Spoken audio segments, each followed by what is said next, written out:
Ever since Senator John Fetterman of Pennsylvania left the psych ward, his behavior has gotten more and more bizarre, if that's possible. Here now to assess the ongoing behavior is former governor of Arkansas, Mike Huckabee. Huck, before you jump in there, I just want to show the folks a couple of things he said over the last 24, 48 hours. Let's listen to the Fetterman side about they need to find a different leg to hump. Listen.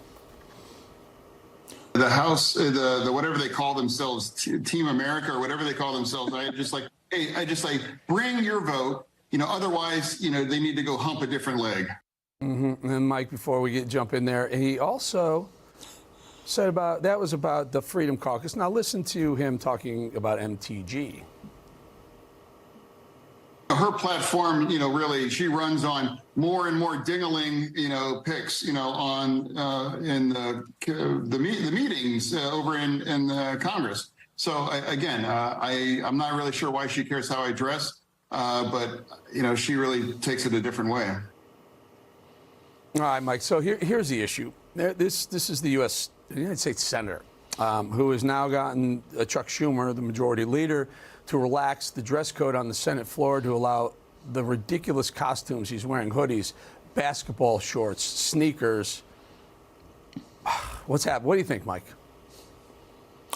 I don't know why he didn't just wear pajamas and why everyone else doesn't. I thought it was hilarious when Senator Susan Collins, who's 70 years old, said she's going to wear a bikini the next day. Well, first I would say, please don't, Senator Collins, don't do it. But this is absurd. You run for United States Senate, you ought to dress the part. And you shouldn't be dressed like a junior high gamer who's, sitting in the basement eating a bag of Cheetos and playing PlayStation. And that's what it appears like John Fetterman thinks he's doing. Look, I understand there's sort of a new casual code about life today. A lot of places have casual Friday. But grown men typically, to work at least, don't wear hoodies, basketball shorts, and sneakers and, kind of slop around. It just doesn't look becoming.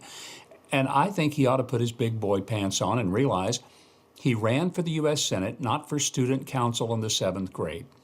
Yeah. And Mike, forget the absurdity of the way he looks for his constituents in Pennsylvania. When you're outside looking in going, what are they doing over there in America? That's a United States senator dressed like that on the floor of the Senate. It doesn't show us in a good light around the world, does it? No, not really. It just shows a lack of respect for the institution itself and any real sense of decorum. I'm surprised that the senators are going along with this. I guess some of them feel like maybe they can change their attire. Mitt Romney, I hear, is going to be wearing flip-flops because nobody's better at flip-flops than Mitt Romney. So maybe there's a sentiment among some of the senators that they can finally start dressing the part.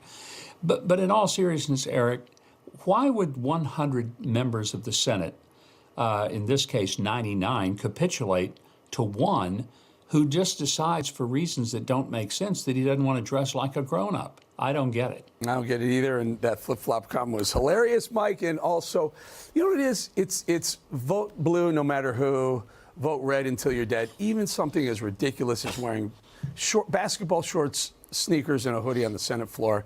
Mike Huckabee, thank you as always for your brilliance and your comedy. We really appreciate your humor. Thank you, sir. Thank you, Eric.